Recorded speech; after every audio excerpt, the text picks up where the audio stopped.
إن الحمد لله نحمده ونستعينه ونستغفره ونعوذ بالله من شرور أنفسنا ومن سيئات أعمالنا من يهده الله فلا مضل له ومن يضلل فلا هادي له وأشهد أن لا إله إلا الله وحده لا شريك له وأشهد أن محمدا عبده ورسوله أما بعد فإن خير الحديث كتاب الله وخير الهدي هدي محمد صلى الله عليه وسلم وشر الأمور محدثاتها وكل محدثة بدعة وكل بدعة ضلالة وكل ضلالة في النار. أعوذ بالله من الشيطان الرجيم. بسم الله الرحمن الرحيم. إن الله اشترى من المؤمنين أنفسهم وأموالهم بأن لهم الجنة يقاتلون في سبيل الله فيقتلون ويقتلون وعدا عليه حقا في التوراة والإنجيل والقرآن ومن أوفى بعهده من الله فاستبشروا ببيعكم الذي بايعتم به وذلك هو الفوز العظيم. وقال الله جل وعلا والذين جاهدوا فينا لنهدينهم سبلنا وإن الله لمع المحسنين.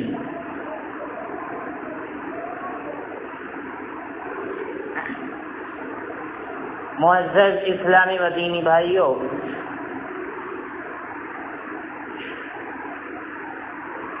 قرآن کریم کے اندر اللہ رب العالمین نے اپنے راستے میں کوشش کو بہت بڑا عمل قرار دیا ہے.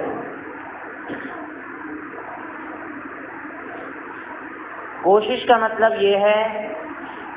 کہ اللہ رب العالمین کے لیے جہاد کیا جائے، اللہ کے دشمنوں سے لڑا جائے اور اسلام کی سربلندی کے لیے اللہ کے راستے میں کوششیں کی جائیں.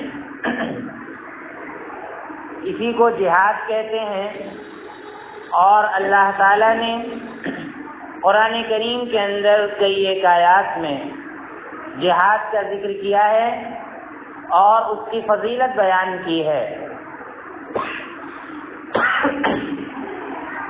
اللہ کے رسول صلی اللہ علیہ وسلم کو جب بعثت ملی تھی، یعنی جب آپ کو نبی اور رسول بنایا گیا تھا، مکہ میں رہنے کے بعد اللہ کے رسول صلی اللہ علیہ وسلم جب مدینہ تشریف لائے تھے تو اس وقت صحابہ کرام کی تعداد بہت معمولی تھی اور ضرورت اس بات کی تھی کہ اللہ رب العالمین کے راستے میں کوشش کر کے، اللہ کے راستے میں جہاد کر کے اللہ رب العالمین کے دین کو آگے بڑھایا جائے، اللہ رب العالمین کے دین کی دعوت کو آگے بڑھایا جائے. اللہ کے رسول صلی اللہ علیہ وسلم نے 13 سال کی مکہ کی زندگی میں خوب اچھے اخلاق کا مظاہرہ کیا. نبی صلی اللہ علیہ وسلم نے لوگوں کو اپنے اخلاق اور اپنے کردار کے ذریعے اسلام کی طرف بلانے کی کوشش کی، اور حقیقت یہی ہے کہ یہ اسلام نبی صلی اللہ علیہ وسلم اور صحابہ کرام کی اخلاق کی بدولت پھیلا ہے. نبی صلی اللہ علیہ وسلم نے اچھے اخلاق کا مظاہرہ کیا اور صحابہ کرام کی اتنی اچھی تربیت کی اللہ کے نبی صلی اللہ علیہ وسلم نے کہ ان شخصیات کے ذریعے پہلے تو مکہ اور مدینہ کے اندر اور اس کے بعد پوری دنیا کے اندر دھیرے دھیرے اسلام پھیلا. اپنے ہندوستان میں بھی حضرت عمر بن خطاب رضی اللہ عنہ اور بہت سے صحابہ کرام کے دور میں بہت سے صحابہ کرام یہاں پر تشریف لائے اور انہی کے اخلاق کے ذریعے، انہی کی دعوت کے ذریعے وہ لوگ یہاں پر تجارت کی غرض سے آتے تھے، تجارت کرتے تھے اور اللہ کی دعوت اور اسلام کی دعوت کو بھی عام کرتے تھے، اور انہی کے ذریعے پہل ہندوستان کے اندر اسلام داخل ہوا۔ تو اللہ رب العالمین نے قرآن کریم کے اندر بیان فرمایا ہے کہ ان اللہ اشترى من المؤمنین انفسهم واموالهم بان لهم الجنہ، کہ اللہ تعالیٰ نے مومن کے مال اور مومن کے جانوں کی تجارت کر لی ہے، یعنی مومن اللہ کے راستے میں اپنا مال خرچ کرتا ہے، مومن اللہ کے راستے میں اپنی جان کا نذرانہ پیش کرتا ہے، اللہ تعالیٰ نے اس کے عوض جنت کا وعدہ کر رکھا ہے کہ اللہ تعالیٰ اس مال کے بدلے، جو بھی مال انسان اللہ کے راستے میں خرچ کرتا ہے اور جو بھی جان تلف ہوتی ہے اللہ کے راستے میں، اللہ رب العالمین کے راستے میں غزوہ کرتا ہے، اس کو چوٹ لگتی ہے یا اس سے بھی بڑھ کر اپنی جان کو اللہ کے راستے میں قربان کر دیتا ہے، اللہ تعالیٰ فرماتا ہے کہ بِأَنَّ لَهُمُ الْجَنَّةِ، ایسے لوگوں کے لیے اللہ تعالیٰ نے جنت کا وعدہ کر رکھا ہے۔ اللہ کہتا ہے کہ یقاتلون فی سبیل اللہ فیقتلون ویقتلون، یہ لوگ اللہ کے راستے میں جہاد کرتے ہیں، یعنی اللہ کے دشمنوں سے لڑتے ہیں، اللہ کے جو دشمن ان سے لڑنا چاہتے ہیں، اللہ کے جو دشمن اسلام کی راہ میں رکاوٹ بنتے ہیں، اللہ کے جو دشمن اللہ کی دعوت کی راہ میں رکاوٹ بنتے ہیں، تو یہ مسلمان ان سے جہاد کرتے ہیں۔ اور فیقتلون ویقتلون، یہ یا تو کسی کو مارتے ہیں، فیقتلون یا تو خود مرتے ہیں، خود مارتے ہیں یا یہ خود مر جاتے ہیں۔ اللہ تعالیٰ فرماتا ہے کہ وعدن علیہ حقا فی التوراۃ والانجیل والقرآن، یہ وعدہ ان سے تورات کے اندر کیا گیا تھا، یعنی پیچھے جو کتاب گزری ہیں، جو پچھلی کتابیں تھیں، تورات یعنی حضرت داؤد علیہ السلام پر نازل، موسیٰ علیہ السلام پر نازل ہوئی، تو اس کتاب کے اندر وعدہ کیا گیا تھا، زبور کے اندر وعدہ کیا گیا تھا، اور اسی طرح سے قرآن کریم کے اندر بھی وعدہ کیا گیا ہے کہ اللہ رب العالمین ایسے لوگوں کو جنت عطا فرمائے گا۔ اللہ کہتا ہے کہ وَمَنْ أَوْفَى بِعَهْدِهِ مِنَ اللَّهِ، اللہ تعالیٰ سے بڑھ کر اپنے وعدے کو پورا کرنے والا کون ہو سکتا ہے؟ سب سے زیادہ اللہ تعالیٰ اپنے وعدے کو پورا کرتا ہے، اور اللہ تعالیٰ نے جو بھی وعدہ کیا ہے اپنے بندوں سے، اللہ ان وعدوں کو ضرور پورا کرے گا۔ اللہ کہتا ہے فَاسْتَبْشِرُوا بِبَيْعِكُمُ الَّذِي بَايَعْتُمْ بِهِ، لہذا تم اس تجارت سے خوش ہو جاؤ جو تجارت تم نے اللہ تعالیٰ سے کی ہے، یعنی اپنی جان کی تجارت تم نے کی ہے اللہ تعالیٰ سے، اپنے مال کی تجارت اللہ تعالیٰ سے تم نے کی ہے، اور تم ایسی تجارت سے خوش ہو جاؤ۔ اللہ رب العالمین فرماتا ہے کہ یہ اللہ رب العالمین کا بہت بڑا فضل ہے، یہ اللہ تعالیٰ کی بہت بڑی مہربانی ہے، جس کو اللہ تعالیٰ توفیق دے دے کہ وہ اللہ کے راستے میں اپنا مال خرچ کرے، اللہ کے راستے میں اپنی جان لٹائے، یہ اللہ رب العالمین کی بہت بڑی توفیق ہے۔ اسی لیے آپ دیکھیے کہ جب اسلام اس دنیا کے اندر پھیل رہا تھا، ضرورت اس بات کی تھی کہ اللہ کے راستے میں مال خرچ کیا جائے، اللہ کے راستے میں جانیں قربان کی جائیں، تو کوئی بھی صحابی ایسا نہیں تھا کہ اللہ کے نبی صلی اللہ علیہ وسلم کے اس حکم کے بعد وہ اپنا مال لٹانے سے اور اپنی جان لٹانے سے پیچھے رہ جائے۔ آپ دیکھیے جب اللہ کے راستے میں مال خرچ کرنے کی بات آئی تھی، تنگی کا وقت تھا، مسلمانوں کے پاس مال بھی نہیں تھا، اور اللہ رب العالمین کے راستے میں مال خرچ کرنے کی ضرورت تھی، اللہ کے نبی صلی اللہ علیہ وسلم نے عام اعلان کر دیا کہ کون ہے جو اللہ کے راستے میں مال خرچ کرے گا۔ حضرت عمر فرماتے ہیں کہ ہم اپنے گھر کا آدھا مال اللہ کے نبی صلی اللہ علیہ وسلم کی خدمت میں لے آئے۔ حضرت عمر فرماتے ہیں کہ اللہ کے نبی صلی اللہ علیہ وسلم کا یہ اعلان اس وقت ہوا تھا کہ جب کہ میرے پاس بہت زیادہ مال موجود تھا، میں نے اپنے گھر کا آدھا مال لا کر اللہ کے نبی صلی اللہ علیہ وسلم کی خدمت سے رکھ دیا۔ حضرت عمر یہ سمجھ رہے تھے کہ آج مجھ سے زیادہ اللہ کے راستے میں خرچ کرنے والا کوئی نہیں ہوگا۔ یہ اعلان سننے کے بعد ابو بکر صدیق رضی اللہ عنہ حضرت عمر سے بھی آگے نکل گئے، اور وہ اپنے گھر کا پورا مال لا کر اللہ کے نبی صلی اللہ علیہ وسلم کی خدمت میں رکھ دیتے ہیں۔ اللہ کے نبی صلی اللہ علیہ وسلم پوچھتے ہیں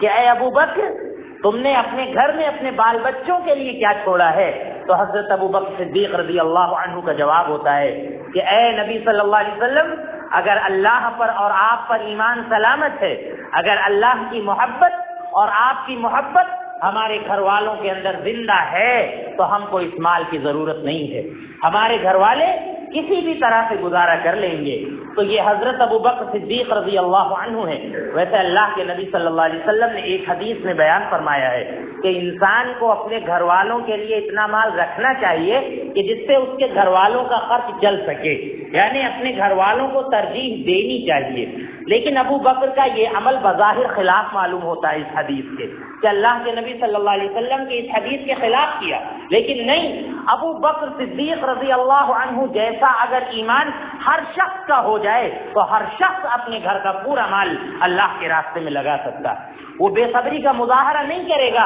اگر کسی کا ایمان ابو بکر صدیق رضی اللہ عنہ کی طرح ہو جائے۔ تو ابو بکر صدیق رضی اللہ عنہ کا ایمان اتنا زیادہ مضبوط تھا کہ اپنے گھر کا پورا مال لا کر جب اللہ کے نبی صلی اللہ علیہ وسلم کی خدمت میں رکھ دیا تو آپ صلی اللہ علیہ وسلم نے یہ نہیں کہا کہ اے ابو بکر تھوڑا مال لے جا کر اپنے گھر میں رکھ دو، بلکہ ان کا ایمان بہت زیادہ مضبوط تھا۔ اور کئی ایک موقع پر اللہ کے نبی صلی اللہ علیہ وسلم ابو بکر صدیق رضی اللہ عنہ کے ایمان کو ٹٹول چکے تھے، دیکھ چکے تھے، پرکھ چکے تھے، اور جانتے تھے کہ ابو بکر کے پاس اگر پھوٹی کوڑی بھی نہ ہو تو ابو بکر اور ان کے گھر والے اللہ کے راستے سے کبھی پھر نہیں سکتے ہیں۔ تو کہنے کا مطلب یہ ہے کہ ایسے ایسے صحابی موجود تھے جنہوں نے اپنے گھر کا پورا مال لا کر اللہ کے نبی صلی اللہ علیہ وسلم کی خدمت میں پیش کر دیا۔ ایک مرتبہ کا واقعہ آپ کو شاید معلوم ہو کہ کچھ لوگ اللہ کے نبی صلی اللہ علیہ وسلم کی خدمت میں آئے، متقلب السیوف، مجتاب النمار، کہ وہ سب کے سب تلوار پہنے ہوئے تھے، اور اللہ کے نبی صلی اللہ علیہ وسلم نے جب ان کا جسم دیکھا اور ان کے بدن دیکھے تو آپ صلی اللہ علیہ وسلم کا کہ چہرے کی رنگت بدل گئی کہ اسلام کے اندر ابھی ایسے بھی فقراء موجود ہیں، ابھی ایسے بھی غریب موجود ہیں کہ جن کے پاس پہننے کے لیے صحیح سالم کپڑا بھی نہیں ہے، ان کے جسم پر کپڑا نہیں تھا، بیچارے غریب تھے، کنگال تھے، مفلس تھے۔ اللہ کے نبی صلی اللہ علیہ وسلم نے مسلمانوں کو اکٹھا کیا اور کہا کہ جس کے گھر میں جو کچھ ہے کھانے پینے اور پہننے کے لیے وہ لائے اور ان کے اوپر صدقہ کرے۔ صحابی فرماتے ہیں کہ اللہ کے نبی صلی اللہ علیہ وسلم کا یہ اعلان ہوا، میں نے دیکھا کہ تھوڑی ہی دیر میں ایک ڈھیر کھانے کا آ کر لگ گیا اور ایک ڈھیر کپڑے کا آ کر لگ گیا۔ اس کے بعد صحابی فرماتے ہیں ہم نے دیکھا کہ اللہ کے نبی صلی اللہ علیہ وسلم کا چہرہ بالکل چاندی کی طرح چمک رہا تھا، جس طرح سے چاندی چمکتی ہے اس طرح اللہ کے نبی صلی اللہ علیہ وسلم کا چہرہ چمک رہا تھا۔ اس کے بعد آپ صلی اللہ علیہ وسلم نے فرمایا کہ اس طرح کا طریقہ اگر کوئی اسلام کے اندر جاری کرتا ہے تو جو جاری کرتا ہے اس کو تو ثواب ملے گا، اور جو لوگ اس کے طریقے پر عمل کر رہے ہیں اس کا ثواب بھی اس کو ملے گا اور ان کے ثواب سے کچھ کمی نہیں کی جائے گی۔ تو اس طرح اللہ کے نبی صلی اللہ علیہ وسلم کے راستے میں اور اللہ کے راستے میں اور دعوت کے راستے میں، دعوت دین کے راستے میں صحابہ کرام نے اپنا پورا مال اللہ کے راستے میں لگا دیا۔ تو اس طرح سے مال کی قربانی دینے والے موجود تھے، اور آپ دیکھیے جہاں جان کی بازی آئی صحابہ کرام پیچھے نہیں رہے۔ ایسے صحابی بھی موجود تھے کہ وہ کھجور کھا رہے تھے، اللہ کے نبی صلی اللہ علیہ وسلم سے انہوں نے کہا کہ اے نبی صلی اللہ علیہ وسلم اگر میں ابھی میدان میں کود جاؤں اور اللہ کے راستے میں قربان ہو جاؤں تو کیا اللہ تعالیٰ مجھ کو جنت عطا فرما دے گا؟ اللہ کے نبی صلی اللہ علیہ وسلم نے فرمایا کہ جی ضرور، اگر تمہاری نیت خالص ہے اور صرف اس لیے اللہ کے راستے میں لڑو گے کہ اللہ تعالیٰ کا کلمہ بلند ہو، اللہ تعالیٰ کا دین آگے بڑھے، اگر اس مقصد سے تم لڑو گے تو اللہ تعالیٰ تم کو ضرور جنت عطا فرمائے گا۔ وہ صحابی کھجور کھا رہے تھے، انہوں نے کہا کہ اگر ہم کھجور کھائیں گے اور ہماری یہ کھجوریں ختم ہوں گی تو اللہ سے ملاقات میں دیر ہو جائے گی، اللہ سے ملنے میں دیر ہو جائے گی، لہذا وہ کھجور پھینکتے ہیں اور فوراً جا کر میدان جہاد میں کود جاتے ہیں اور اس کے بعد وہ شہید ہو جاتے ہیں، اللہ کو پیارے ہو جاتے ہیں۔ تو ایسے صحابی موجود تھے۔ آپ دیکھیے حضرت حنظلہ رضی اللہ عنہ جن کو غسیل الملائکہ کہا جاتا ہے، ایسے شہید ہیں کہ جن کو فرشتوں نے غسل دیا تھا، جن کو جنابت کی حالت میں یہ شہید ہوئے تھے، اللہ کے نبی صلی اللہ علیہ وسلم نے ان کا لقب رکھا تھا غسیل الملائکہ، کہ ان کو غسل دینے والے فرشتے ہیں، ان کو فرشتے غسل دیں گے۔ اسی طرح سے آپ دیکھیے جنگ احد میں مصعب بن عمیر رضی اللہ عنہ اللہ کے نبی صلی اللہ علیہ وسلم کے بڑے جاباز صحابی ہیں، مہاجرین کا جھنڈا اللہ کے نبی صلی اللہ علیہ وسلم ان کو تھماتے ہیں۔ ایک دشمن آتا ہے، ان کے دائیں ہاتھ پر وار کرتا ہے، حضرت مصعب بن عمیر رضی اللہ عنہ فوراً اپنا جھنڈا بائیں ہاتھ میں لے لیتے ہیں اور وہ دشمن ان کا دائیں ہاتھ تن سے جدا کر دیتا ہے۔ اس کے بعد ان کے بائیں ہاتھ پر وار کرتا ہے اور بائیں ہاتھ کو بھی تن سے جدا کر دیتا ہے۔ اس کے بعد یہ اپنے دونوں بازوؤں سے دبائے ہوئے اسلام کا جھنڈا لے کر آگے بڑھتے ہیں۔ اس کے بعد ان پر پھر پیدر پہ وار ہوتے ہیں اور میدان جنگ میں گر پڑتے ہیں اور اس کے بعد اپنی جان اللہ کے حوالے کر دیتے ہیں۔ ان کا جسم جب زمین پر گرتا ہے تو کفار یہ خبر اڑا دیتے ہیں کہ اللہ کے نبی صلی اللہ علیہ وسلم کی شہادت ہو گئی، آپ صلی اللہ علیہ وسلم کو نعوذ باللہ قتل کر دیا گیا ہے۔ مصعب ابن عمیر رضی اللہ عنہ کی شکل و شباہت اللہ کے نبی صلی اللہ علیہ وسلم سے بہت زیادہ ملتی تھی، اور وہیں میدان جہاد میں افراتفری مچ گئی۔ آخرکار مصعب بن عمیر رضی اللہ عنہ کی اتنی زبردست شہادت کے بعد ان کو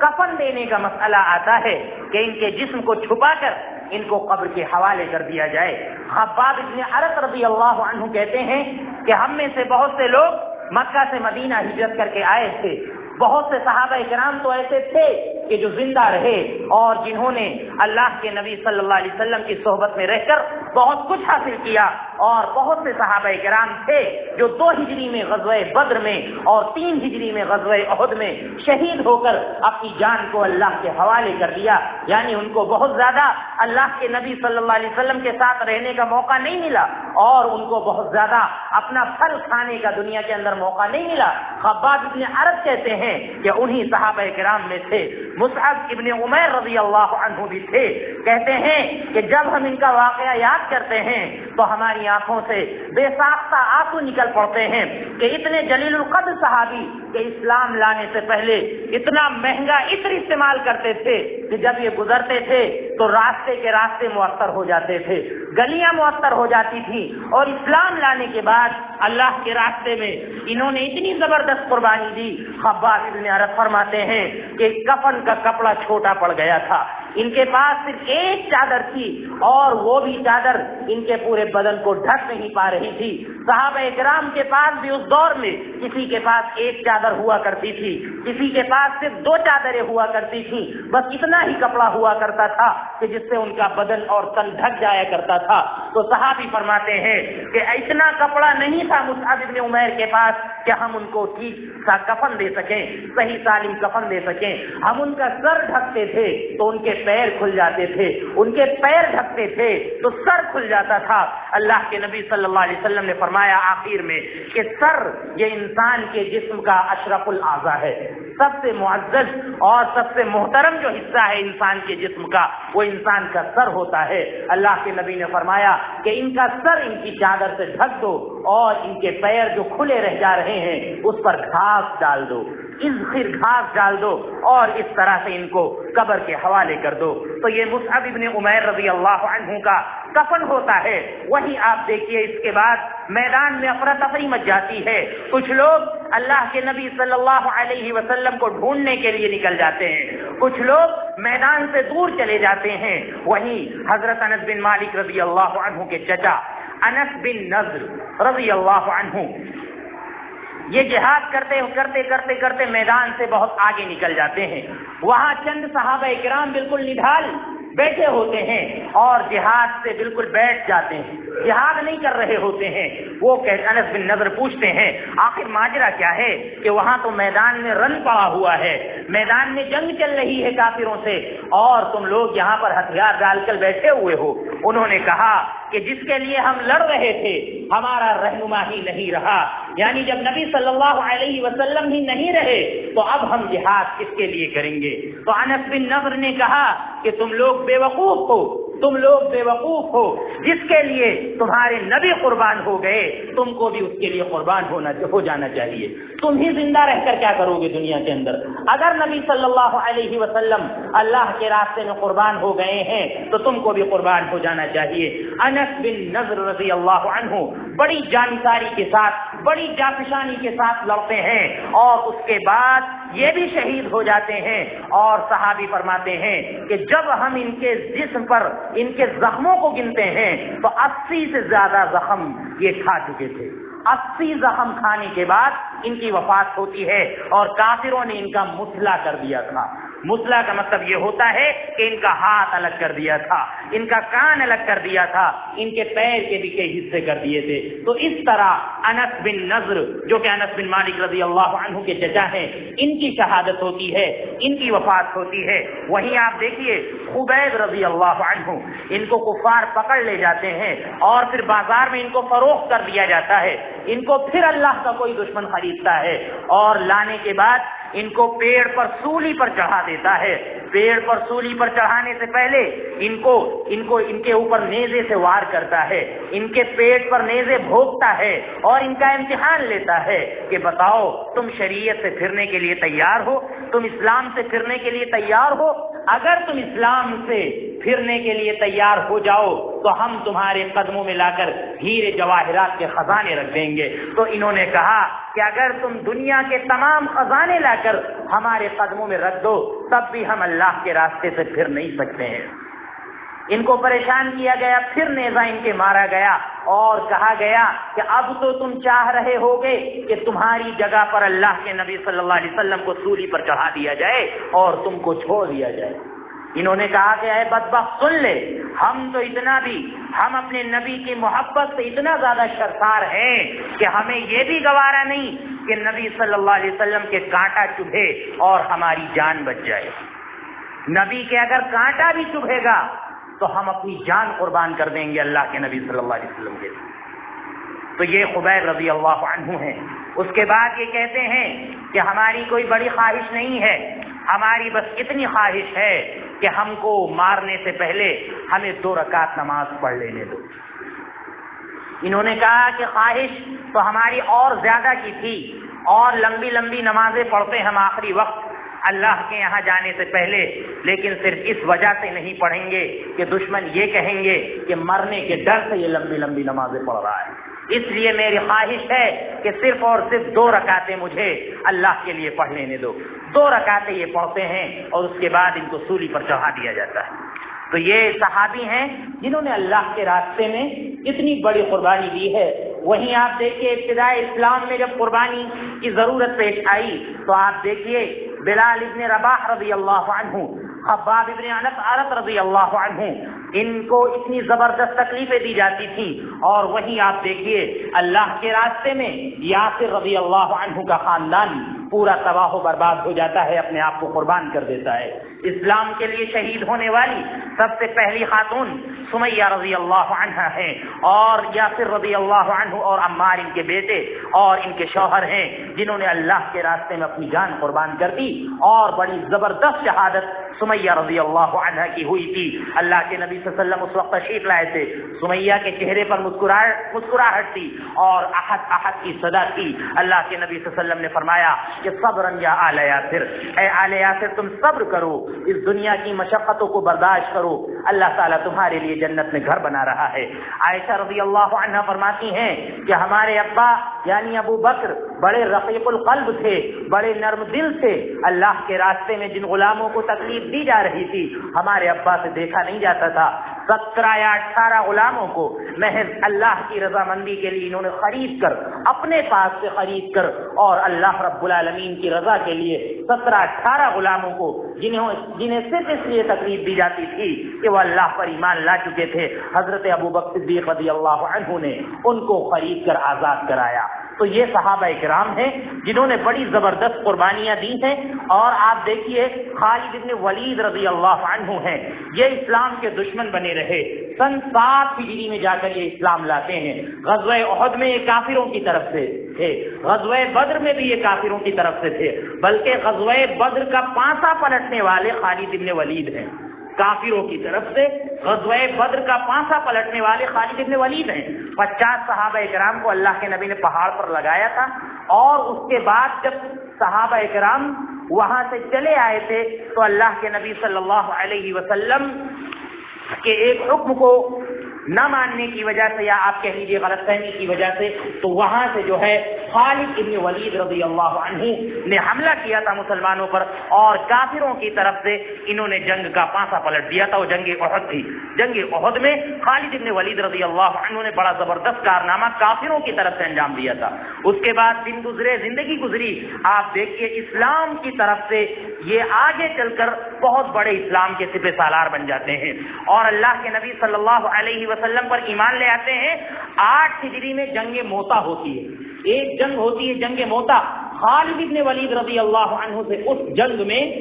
9 تلواریں ٹوٹتی ہیں۔ اللہ کے نبی صلی اللہ علیہ وسلم لوگوں کو اکٹھا کرتے ہیں مدینے کے اندر، اور ان کا لقب رکھ دیتے ہیں سیف من سیوف اللہ، کہ خالد تو اللہ کی تلواروں میں سے ایک تلوار ہے۔ اس کے بعد ابو بکر صدیق رضی اللہ عنہ کے زمانے میں بہت سے فتنے بھڑکتے ہیں، ارتداد کا فتنہ بھڑک جاتا ہے، اور بہت سے لوگ زکوٰۃ کا انکار کرتے ہیں، اور بہت سے لوگ کئی چیزوں کا انکار کرتے ہیں، لوگ نبوت کا دعویٰ کرنے لگتے ہیں، مسلمہ کذاب پیدا ہو جاتا ہے۔ خالد ابن ولید رضی اللہ عنہ نے جنگ یمامہ کے اندر، جو کہ ابو بکر صدیق رضی اللہ عنہ کے دور میں پیش آئی تھی، بڑا زبردست کارنامہ پیش کیا، اور ان تمام اللہ کے دشمنوں کو قتل کیا جو یہ کہتے تھے کہ اللہ کے نبی کے بعد ہم نبی ہیں۔ حضرت ابو بکر صدیق رضی اللہ عنہ نے ان سے بڑی زبردست خدمت لی تھی۔ تو کہنے کا مطلب یہ ہے کہ اس طرح سے سینکڑوں بلکہ ہزاروں اور کئی ہزار شہادتیں اسلام کے اندر ہوئی ہیں۔ ان تمام شہادتوں سے ہم کو عبرت اور نصیحت حاصل کرنی چاہیے، اور ان تمام شہادتوں کا گھٹیا عمل کر کے، ناجائز عمل کر کے، اور بیکار کام کر کے، اور ان پر خون اور آنسو بہا کر آج تک ہمیں ان شہادتوں کا مذاق نہیں اڑانا چاہیے۔ آپ دیکھیے حضرت حسین رضی اللہ عنہ کی شہادت بھی بڑی مظلومانہ شہادت تھی، اس کا کئی بار آپ کے سامنے ذکر ہوتا رہتا ہے، لیکن آپ دیکھیے اسلام کا جو طریقہ ہے، اللہ کے نبی صلی اللہ علیہ وسلم نے فرمایا کہ کسی مسلمان کی وفات پر، کسی مسلمان کے انتقال پر، یا کسی مسلمان کی شہادت پر کسی کو بھی 3 دن سے زیادہ غم منانے کی اجازت نہیں ہے۔ غم منانے کی اجازت 3 دن سے زیادہ نہیں ہے۔ خاص طور سے اللہ کے نبی صلی اللہ علیہ وسلم نے یہ حکم عورتوں کے بارے میں دیا، کیونکہ عورتیں زیادہ واویلا کرتی ہیں، عورتیں زیادہ غم مناتی ہیں۔ اللہ کے نبی صلی اللہ علیہ وسلم نے فرمایا کہ اگر کوئی عورت کسی کے انتقال کے بعد اگر غم منانا چاہتی ہے، ضروری نہیں ہے اس کے اوپر غم منانا، اگر غم منانا چاہتی ہے تو وہ صرف 3 دن تک غم منا سکتی ہے۔ اور اللہ کے نبی صلی اللہ علیہ وسلم نے فرمایا کہ صرف اور صرف بیوی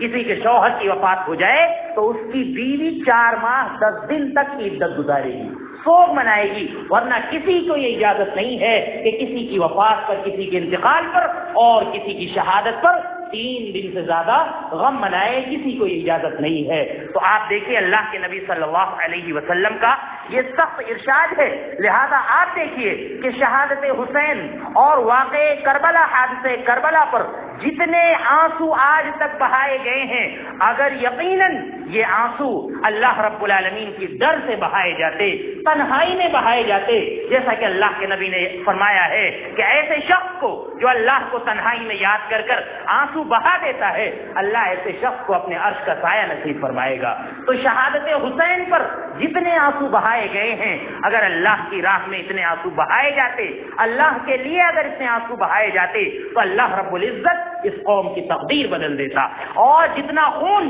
شہادت حسین کے نام پر آج نبی صلی اللہ علیہ وسلم کی امت والے بہاتے ہیں، اگر اتنا خون اللہ کے راستے میں، اللہ کے راستے میں اور اللہ کے لیے قربانی میں بہایا گیا ہوتا تو اللہ رب العزت پورے عالم کے حالات کو سنوار دیتا، لیکن ہم سے یہ نہیں ہوتا ہے۔ آپ محدثین کی زندگی کو دیکھیے کہ عبداللہ ابن خراش کہتے ہیں کہ شربت بولی 5 مرات فی طلب العلم، کہ اللہ کے علم کو طلب کرنے کے لیے اللہ کے راستے میں نوبت بئیں جا رسید، یہاں تک نوبت آ گئی تھی کہ پینے کے لیے پانی نہیں تھا اور کھانے کے لیے کھانا نہیں تھا، مجبوراً ہم کو 5 مرتبہ اپنا پیشاب پی کر ہم کو جان بچانی پڑی۔ ایسے ایسے لوگ موجود تھے، اور آج ہم ان شہادتوں کا مذاق اڑاتے ہیں، ان شہادتوں کا مذاق بناتے ہیں، اور حضرت حسین رضی اللہ عنہ کے قبر کی شبیہ بناتے ہیں، ان کا مجسمہ بناتے ہیں، اور اس کو گلی اور کوچوں میں لے کر گھومتے ہیں۔ اتنی معمولی شہادت نہیں تھی حضرت حسین کی، اور ان صحابہ کرام کی شہادتیں اتنی معمولی نہیں تھیں۔ ان شہادتوں کا بڑا عظیم مقصد تھا، اللہ کے راستے میں قربانی کا بڑا عظیم مقصد تھا۔ اس عظیم مقصد کو فراموش کر کے ہم نے نہ جانے کیسی ردی حرکتیں اور بیکار کی چیزیں ہم نے ایجاد کر لی، اور ان شہادتوں کا ہم مذاق اڑا رہے ہیں۔ وہ قوم مذاق اڑائے جو اپنے آپ کو 12 اماموں کا دیوانہ کہتی ہے، جو اپنے آپ کو پنجتن پاک کا دیوانہ کہتی ہے، اور جو اپنے آپ کو نہ جانے کیسے القاب سے نوازتی ہے۔ وہ قوم مذاق اڑائے جو قوم قرآن کا مذاق اڑاتی ہے، جو قوم صحابہ کرام کا مذاق اڑاتی ہے، جو قوم ابو بکر عمر عثمان و علی کا مذاق اڑاتی ہے، جو قوم نہ جانے کتنے عظیم صحابہ کرام کا مذاق اڑاتی ہے، تو ان سے بعید نہیں ہے، وہ کسی بھی چیز کا مذاق اڑا سکتے ہیں۔ وہ شہادت حسین کا مذاق اڑا سکتے ہیں، وہ حضرت حسن کا مذاق اڑا سکتے ہیں، وہ حضرت علی کا مذاق اڑا سکتے ہیں، اور ان سارے صحابہ کرام کا مذاق اڑا سکتے ہیں۔ لیکن ہم کو گلا اور شکوہ اپنے سنی مسلمانوں سے ہے کہ جو ان سے بھی آگے نکل گئے ہیں، اور اپنے آپ کو مارنے میں، اپنے آپ کو زخمی کرنے میں، اپنا خون بہانے میں یہ اہل تشیع سے بھی 4 قدم آگے نکل رہے ہیں۔ لہذا یہ سب بےہودہ حرکتیں ہیں، ان تمام حرکتوں سے ہم توبہ کریں، اور اللہ رب العالمین کے لیے ان تمام حرکتوں سے باز آ جائے۔ اور یہ جو شہادتیں ہوئی تھی ان کا ہم خیال کریں، صرف ایک شہادت نہیں ہوئی تھی حضرت حسین رضی اللہ عنہ کی، نہ جانے کتنی شہادتیں ہوئی تھیں۔ ان تمام شہادتوں کا ذکر ہونا چاہیے، اور ان کے پیچھے جو عظیم مقاصد تھے ان کو سامنے لانا چاہیے۔ انہوں نے اپنے خون سے دین کو سینچا تھا، اسلام کو اپنے دین سے سینچا تھا، اپنے خون سے سینچا تھا، اور آج ہم اللہ کے راستے میں اپنا پسینہ بھی نہیں بہا پا رہے ہیں۔ لہذا ہم کو عبرت اور نصیحت حاصل کرنی چاہیے، اور اس دور میں جس طرح سے بھی ہم سیدھے راستے پر چل سکتے ہیں، لوگوں کو چلا سکتے ہیں، لوگوں کو لا سکتے ہیں، لہذا وہ تمام کام ہم کو کرنا چاہیے، اور ان تمام شہادتوں کے مقصد کو ہم کو سامنے رکھنا چاہیے، اور صحابہ کرام کی عظمت کا ہم کو خیال ہونا چاہیے، اور اللہ کے نبی صلی اللہ علیہ وسلم کے اوپر جس طرح سے یہ جانثار تھے، اور جس طرح سے انہوں نے مظاہرہ کیا ہے جانثاری کا، لہذا اس طرح سے ہم کو بھی کرنا چاہیے، اور شریعت پر چلنے میں صحابہ کرام کی زندگی کو ہمیں اسوہ اور نمونہ بنانا چاہیے۔ اللہ رب العزت ہمیں ان باتوں کو سمجھنے کی اور ان پر عمل کرنے کی توفیق عطا فرمائے۔ اللہ رب العالمین ہمیں تمام صحابہ کرام کی شہادتوں سے عبرت اور نصیحت حاصل کرنے کی توفیق عطا فرمائے۔ اللہ رب العزت ہمیں تمام صحابہ کرام کی عزت اور ان کا احترام کرنے کی توفیق عطا فرمائے۔ اے اللہ ہمیں زیادہ سے زیادہ دین کی خدمت کرنے کی توفیق عطا فرما۔ اے اللہ ہمیں سیدھے راستے پر چلنے کی توفیق عطا فرما۔ اے اللہ تو اپنے دین پر صحابہ کرام کے نہج کے مطابق چلنے کی توفیق عطا فرما۔ اے اللہ جن بھائیوں نے دعا کی گزارش کی ہے، اے اللہ انہیں جزائے خیر عطا فرما۔ اگر وہ بیمار ہیں تو ان کی بیماری میں شفائے کاملہ عاجلہ عطا فرما۔ اے اللہ ہمیں وبائی بیماریوں سے